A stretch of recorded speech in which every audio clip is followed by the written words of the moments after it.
To get started, you want to take your two shortest cords and then match the ends and run them through your fingers to find the centre. So once you've got the centre, you want to take your board, you want to attach your cords to the top of the board. So your centre's around there, and then you want to take the bottom and clip to the bottom of the board as well. So next you want to take your longest cord. Once again, you can match the ends to find the centre. But this time you want to pull out a foot at one end. So I measure it against my board, so it's about that much.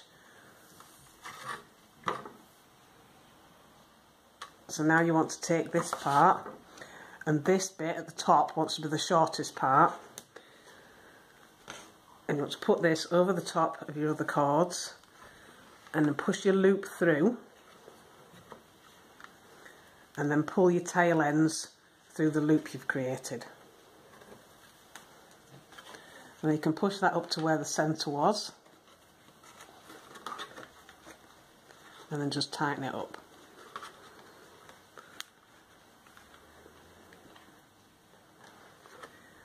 And then you just want to make sure that your shortest cord is at the top, because you're going to be putting that out of the way to start with. And you can tighten your cords if you need to. So now you want to take the side that's remaining and go over the top of the cords that are clipped to the board and then pull through. And then you want to go underneath the cords that are on the board and pull through.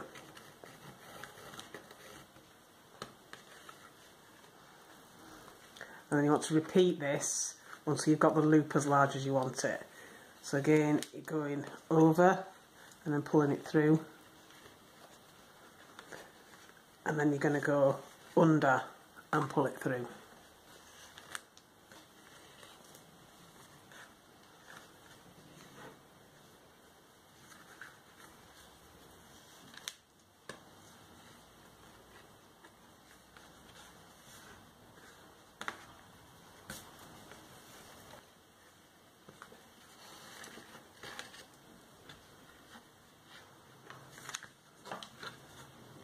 So once you've got the loop section as long as you want it, just make sure everything's nice and tight, and then you can remove it from the board. So now what you want to do is just take this and gently bend it into a curve. Just make sure everything's nice and tight as you're doing that. So once you've created your loop, you can clip this to the top of your board. And then you're going to be working 2 strands at a time. So I'm going to take the one that I use for the loop to start off with, and then I'm going to clip the other 4 to the bottom of the board.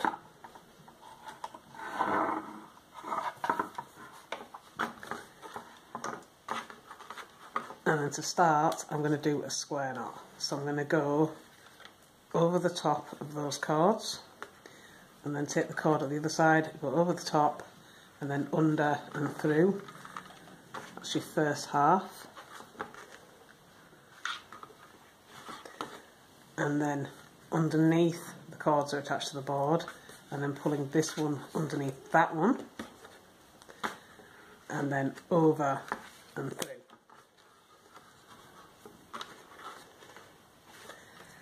So now I want to work with another colour, so I'm going to pull this one forward.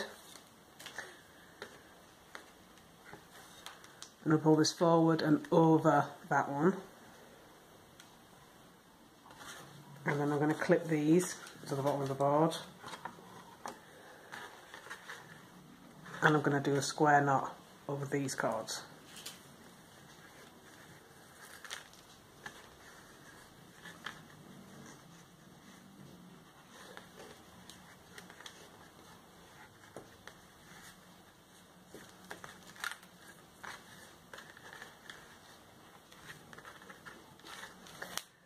So So once I've done one square knot, I'm going to switch again.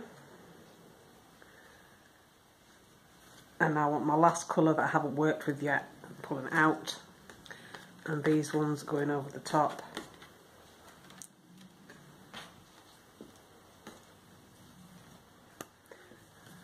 And clip to the bottom of the board. And now I'm going to knot over the cords that are attached to the board.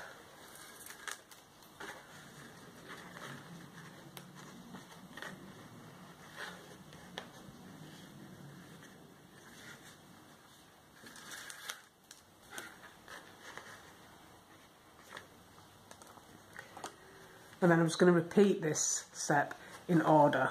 So I'm going to go back to the blue colour that I had originally and attach the other cords to the bottom of the board. And I'm going to keep doing this until I've got the bracelet as long as I want it.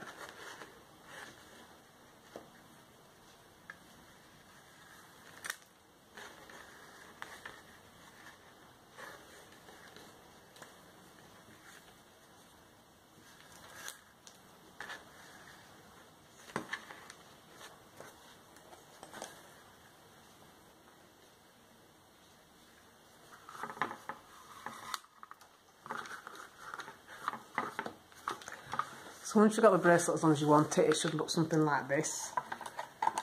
So now you can remove the clip at the bottom of the board and then separate your tail ends into sections of 3 and then braid your tail ends. And you want to do this at both sides and then tie a knot in the end to hold everything in place and try and match up your knots as much as you can.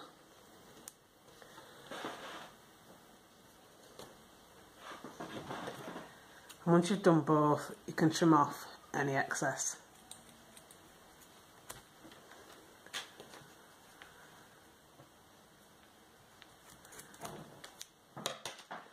And then you can remove your bracelet from the board